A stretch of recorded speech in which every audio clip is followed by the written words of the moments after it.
Hola, ¿qué tal chicos? Buenas tardes. Yo soy la doctora García Serna de nuevo. Grabando nuevamente este video que espero que les sirva para los que han quedado del primer parcial. Y es una clase bastante útil, bueno, como todos los temas, pero acciones posesorias es de especial trascendencia, sobre todo por la reforma que se ha introducido con el Código Civil Comercial de la Nación. Para empezar hablando, les comento, ustedes ya deben haber visto con la doctora Marta Estofán que las acciones posesorias ahora se clasifican en dos, ¿bien? Tenemos la acción de mantener y la acción de despojo, o la acción de recuperar, perdón, y la acción de despojo. ¿Qué sucedía antes? Y eso tiene que ver con el tema que van a ver conmigo de los interdictos y del amparo a la simple tenencia. Resulta ser de que en el Código Civil Comercial de Vélez, bien, en un principio cuando se sancionó, se legisló un solo tipo de acciones posesorias, que eran las acciones posesorias propiamente dichas. La doctrina las calificaba así. ¿Por qué? Porque eran acciones posesorias que se otorgaban solamente a los poseedores calificados. Calificados se le decía al poseedor que cumplía el requisito de anualidad, bien, era no vicioso, que tenía una posesión continua y no ininterrumpida. ¿Qué pasó? En el año 1969 se introdujo la reforma 17711. En la 17711 se incorporan dos acciones más a estas que ya estaban legisladas. Se incorporan las acciones policiales, a donde teníamos la acción ignominada de mantener, que se le decía, sí, acción ignominada de mantener, que la acción policial ignominada de mantener, que era contra las acciones de turbación, y luego estaba la acción policial de despojo del artículo 2490.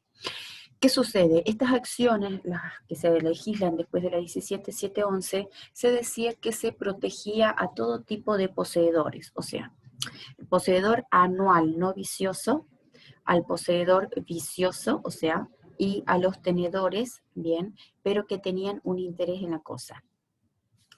Así es que quedaban cuatro tipos de acciones. Las acciones propiamente dichas, bien, que eran las acciones, como les digo, de mantener y de recuperar.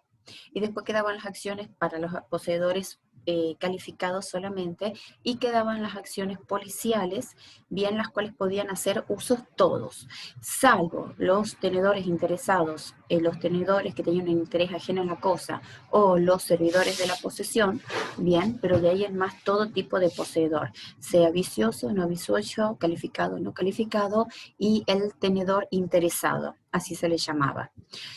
Entonces, ¿qué pasaba? Era como un tema, la legitimación activa y pasiva, bien, se habían establecido cuatro acciones, y encima se sumaba a ello los famosos interdictos posesorios.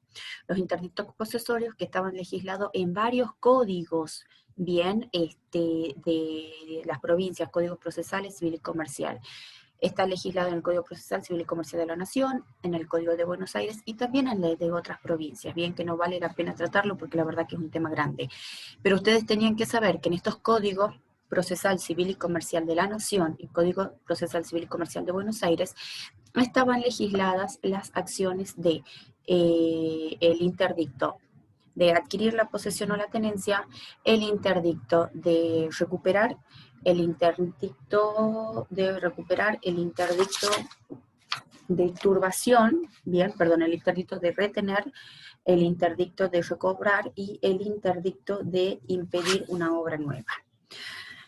Bueno, haciendo esta introducción, y bueno, mucha parte de la doctrina decía que los interdictos eran la legislación, bien, la tesis dualista sostenía que los interdictos venían a ser la legislación procesal de las acciones posesorias que estaban establecidas en el código.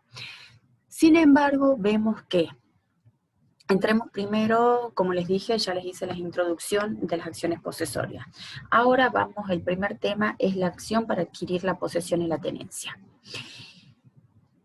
Yo les voy a explicar más que el artículo que ustedes lo van a ver en el PowerPoint y después de los textos, cuál es la diferencia, porque ese es el sentido de las clases, ¿bien?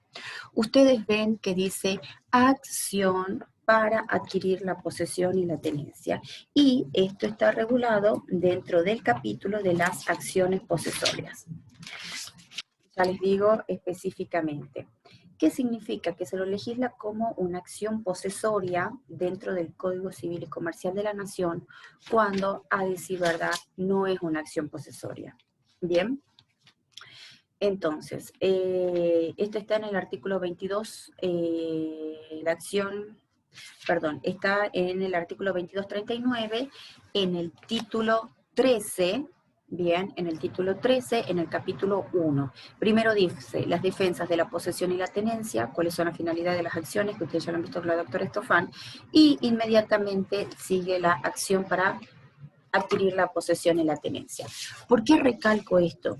Porque está situado, según el Código Civil y Comercial, como si fuese una acción posesoria. Y a decir verdad, esto no es una acción posesoria, ¿bien? Porque las acciones posesorias tienen que tener la posesión y la tenencia. Y esto es para adquirir la posesión y la tenencia. Entonces, ¿qué nos dice este artículo? Que un título válido no da el derecho a la posesión o la tenencia misma, sino el derecho a requerir el poder sobre la cosa. El que no tiene sino un derecho a la posesión o la tenencia no puede tomarla y debe demandarla por vías legales. ¿Cuál es la confusión? Bien, que se ve, algunos creen que con este artículo se quiso legislar el famoso interdicto para adquirir, que está en el artículo 607 del Código Procesal Civil y Comercial de Buenos Aires y en el 601 creo que en el Código Procesal de la Nación. Sin embargo, esto no es así, porque vemos que los interdictos no son la regulación procesal de las acciones posesorias, según la opinión mayoritaria. ¿Por qué no lo son? Porque las acciones posesorias llevan un trámite, que la mayoría de los códigos es un proceso sumario, y los interdictos llevaban un proceso sumarísimo. A su vez, los interdictos nos requerían cosas que no requerían las acciones posesorias. Entonces se legisló algo, un instituto sui generis, bien, que si bien era similar a las acciones posesorias, pero no lo eran. O sea, no eran acciones posesorias propiamente dichas legisladas en los códigos, porque todos tenían interdictos más acciones.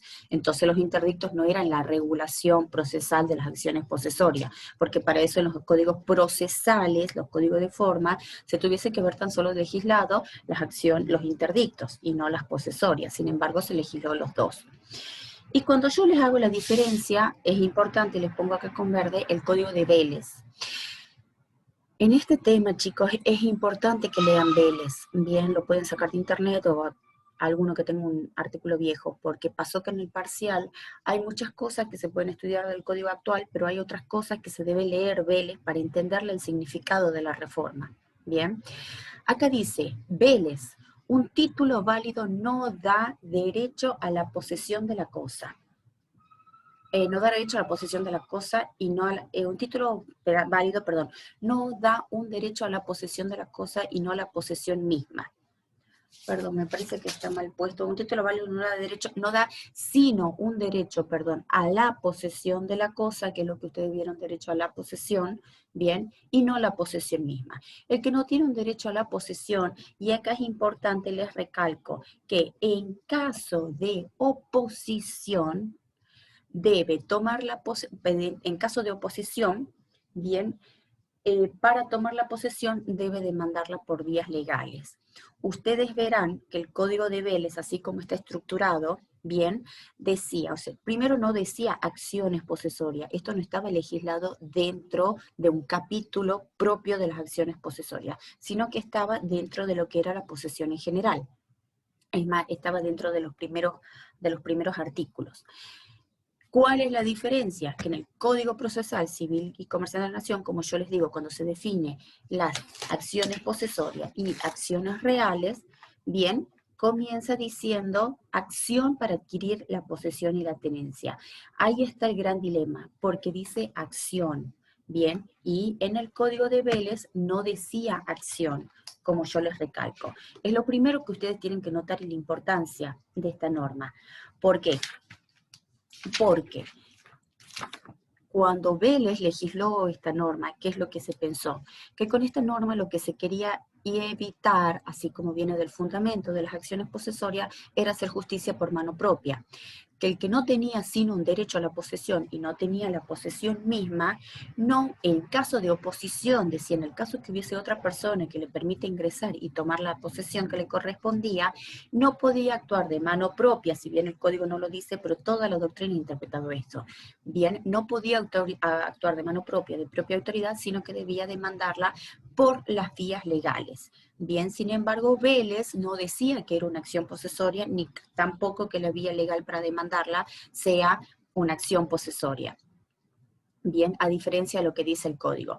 Por eso les digo, ¿qué es lo que trae? El código de Vélez dice en caso de oposición, y ahí está el kit de la cuestión, que acá decía, o sea, el fundamento era, bueno, si alguien se opone, no la vas a ir a tomar a la posesión de mano propia, sino que tenés que reclamarla por las vías legales que correspondan. Bien, entonces se trataba de impedir la justicia por mano propia. ¿Qué pasa? Ahí, como yo les digo abajo, cuando nosotros decimos el título que ha precedido la norma equivalente, o sea, han pretendido hacer con el 2239 actual, han pretendido hacer más o menos lo mismo que en el Código de Vélez, con la diferencia que ahora se le pone acción para adquirir la posesión de la tenencia y Vélez no lo decía.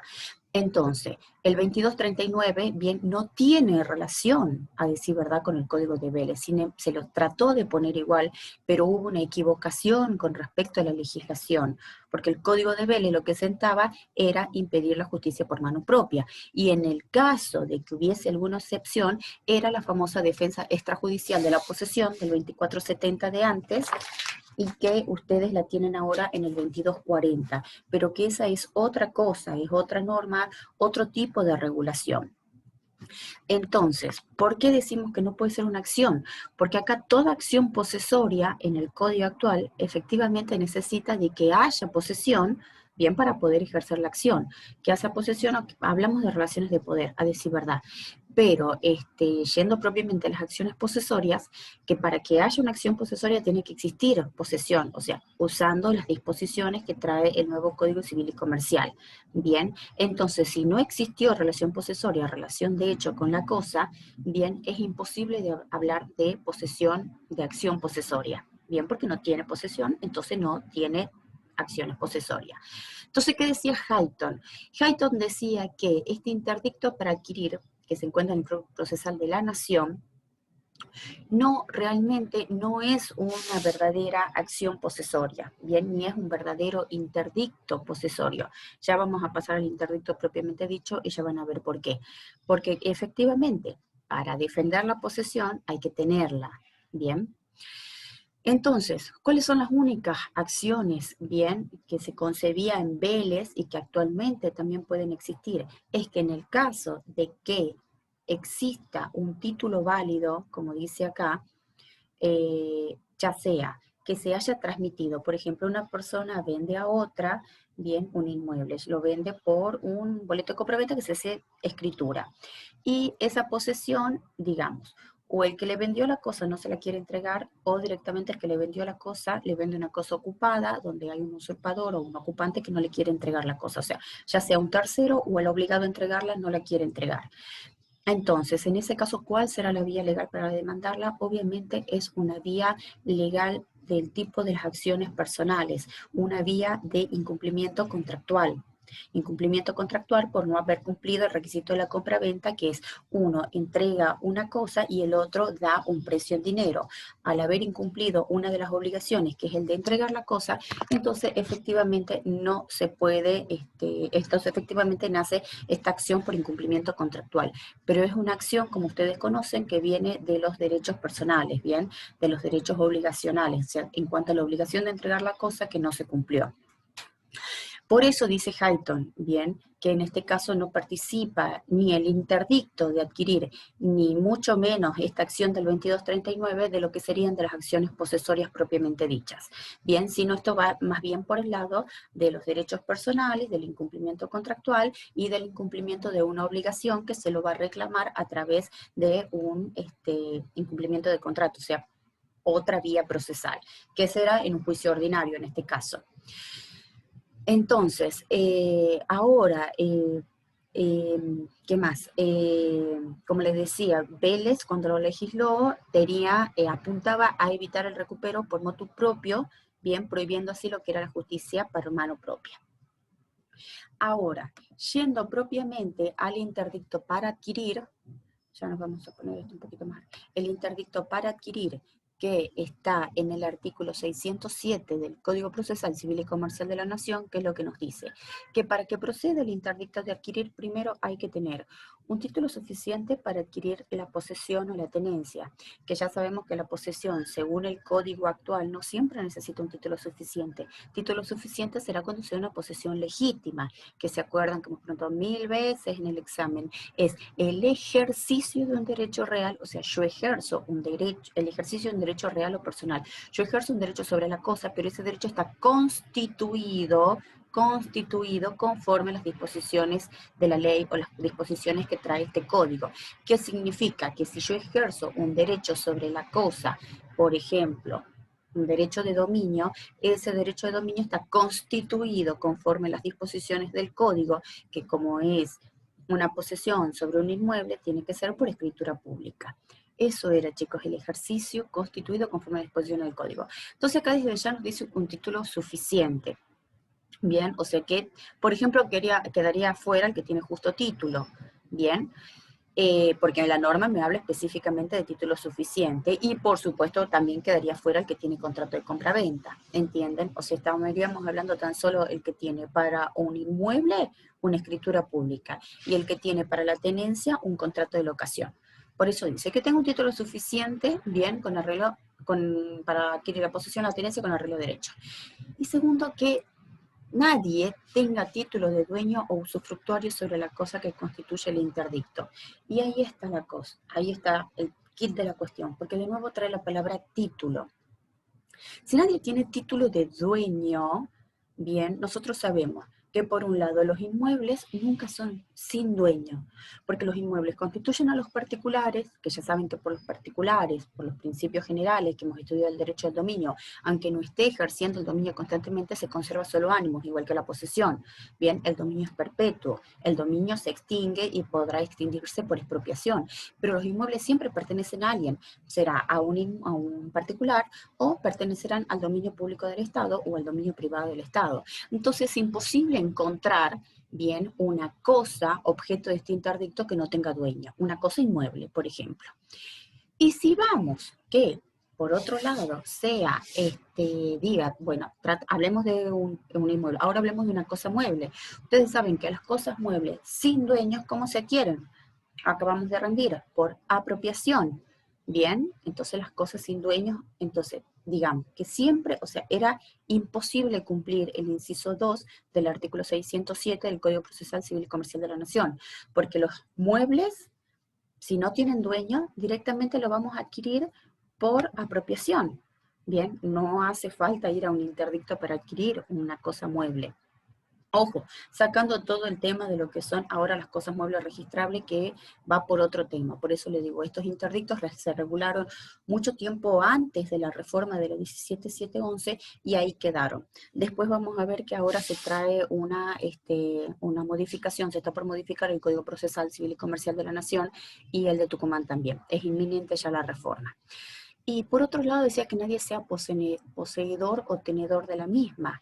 Bueno, a ver, volvamos atrás. Como les digo, Vélez, por eso cuando él legisla que no era una acción, como les digo, sino cuando Vélez legisla este tipo de esta norma con el fin de que nadie haga justicia por mano propia, decía en caso de oposición. O sea, Vélez estaba hablando, bueno, a ver, cuando hay una persona que no me la quiere entregar, no cuando la cosa está vacía, sino cuando no me la quiere entregar, listo, no puedo sacarla por la fuerza, tengo que recurrir por las vías legales. Sin embargo, como les digo, el interdicto de adquirir me dice que la cosa no tenga poseedor o no tenga tenedor. Bien, entonces, sobre todo los dos últimos artículos, los dos últimos incisos, el inciso 2 y el inciso 3, son de imposible cumplimiento. Casi, como les digo, no se usa este interdicto de adquirir. Por eso es que Hayton decía que este tipo de interdicto, como dice en la firmina anterior, no eran interdictos posesorios, Bien, ¿por qué? Porque no, o sea, de acuerdo a todas las disposiciones que traía el Código de Vélez con respecto a la posesión, no podía ser un interdicto posesorio.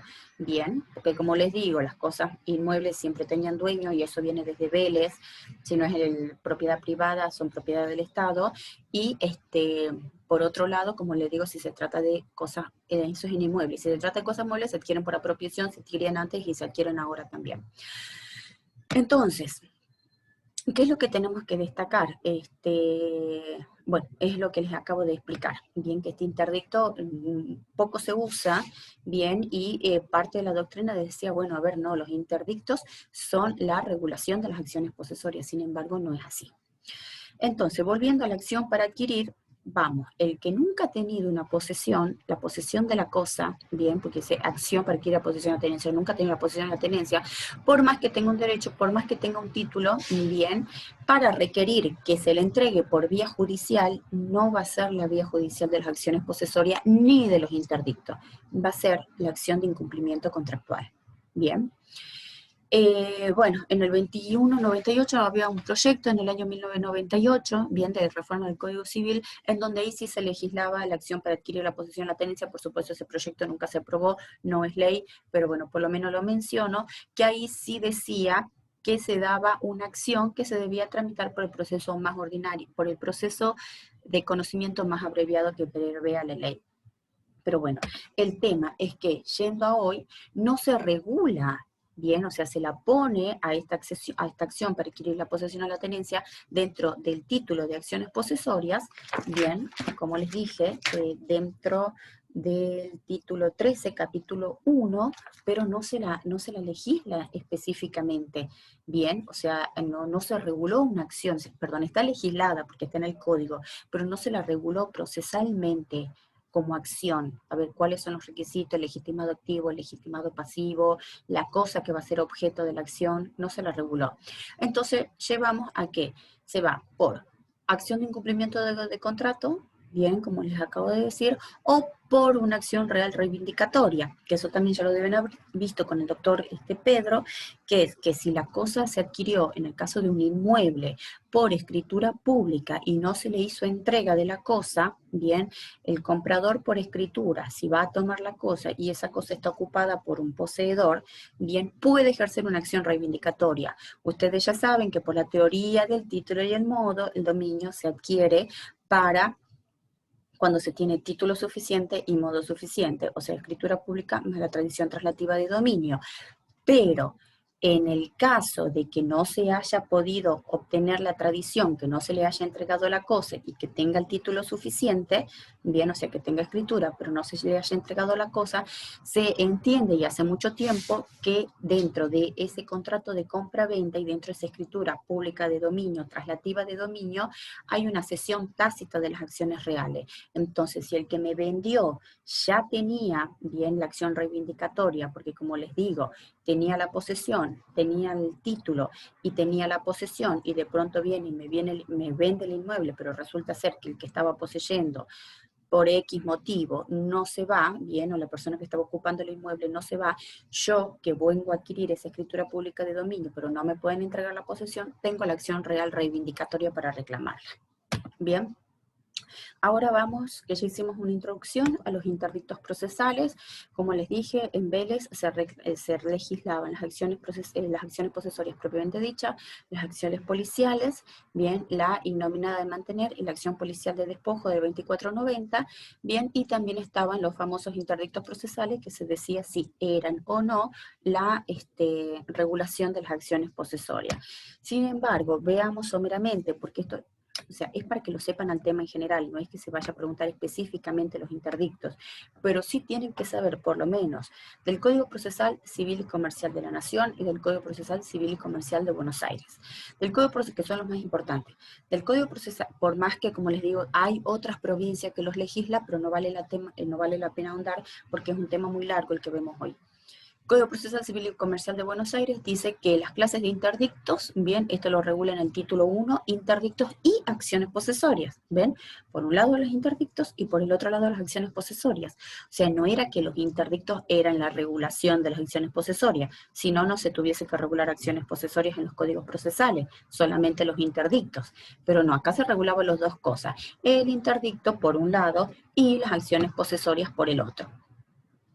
Entonces tenemos el interdicto de adquirir la posesión, que ya hemos visto con más o menos los mismos requisitos que el de la nación, de retener la posesión, de recobrar la posesión o de impedir una obra nueva. En el interdicto, bien, de adquirir la posesión, me pedía que se tenga título suficiente para adquirir la posesión con arreglos de derecho. Acá no me habla de la posesión o la tenencia, me habla solamente de la posesión, a diferencia del Código de la Nación que me habla posesión o tenencia. Y que nadie tenga título de dueño o de usufructuario o posea los bienes. O sea, estamos lo mismo que la vez pasada. O sea, que la cosa que va a ser objeto del interdicto esté vacua, esté vacía, o sea, que no haya oposición alguna, y por otro lado que tampoco nadie tenga dueño. Y como les dijimos, son dos cosas imposibles, que no tengan dueño ni los inmuebles ni las cosas muebles, no tenía sentido. Bien, los inmuebles siempre tienen dueño y los muebles se adquieren por apropiación. Lo que sí es importante destacar, acá les voy a marcar, que dice que se iban a tramitar por el proceso sumarísimo. Y ahí está una diferencia, porque muchos de los códigos legislan lo que son los procesos ordinarios, sumarios, sumarísimos y algunos procesos especiales. Bien, entonces acá, para que ustedes vean que se legislaban los interdictos por un proceso sumarísimo y las acciones posesorias por un proceso sumario. Sumario significa un poco más largo, más, digamos, más medios de producción de pruebas se admiten, más plazo para contestar la demanda, para alegar, para producir la prueba, etcétera. ¿Qué pasa? En el Código Civil y Procesal de la Nación, como les digo, estaban de nuevo los 4 interdictos que les mencioné, de adquirir la posesión y la tenencia, que ya lo vimos, el de retener la posesión o la tenencia, de recobrar la posesión de la tenencia de obra nueva. Bien, ustedes verán que en el artículo 606 en adelante están legislados todos los interdictos. Y en el artículo 623, dentro del mismo título del libro cuarto, Procesos Especiales, título 1, después estábamos en el capítulo 7, las acciones posesorias. Bien, bien, y dice que las acciones se tramitan por el proceso sumario. Yo les marco, que les acabo de mencionar. Bien. Entonces las acciones posesorias que en ese momento estaban en Vélez y las que después se incorporaron, las otras dos nuevas, bien las policiales, se tramitaban por el proceso sumario y los interdictos posesorios supuestamente se tramitaban por el proceso sumarísimo. Bueno, se siguen tramitando algunos que lo interponen. Ahora, ¿qué pasa? Entonces, como le digo, habían varios códigos provinciales que incorporan los interdictos, bien, adoptando la tesis dualista, o sea, que los interdictos son una cosa y las acciones posesorias son otra cosa, bien. ¿Qué pasa en Tucumán? Y eso ya lo vamos a ver. En Tucumán no había interdictos, nunca se legisló interdictos, sino que se legisló el famoso amparo a la simple tenencia, que ya lo vamos a ver en la próxima clase.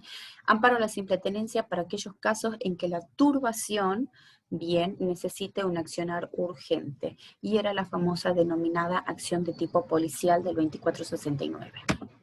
Nosotros, en el Código Procesal Civil y Comercial de Tucumán, lo que tenemos hasta ahora, como les digo, es una inminente reforma. Ya se presentó un proyecto en septiembre del año pasado, si bien no fue tratado todavía por la legislatura, pero el proyecto está terminado.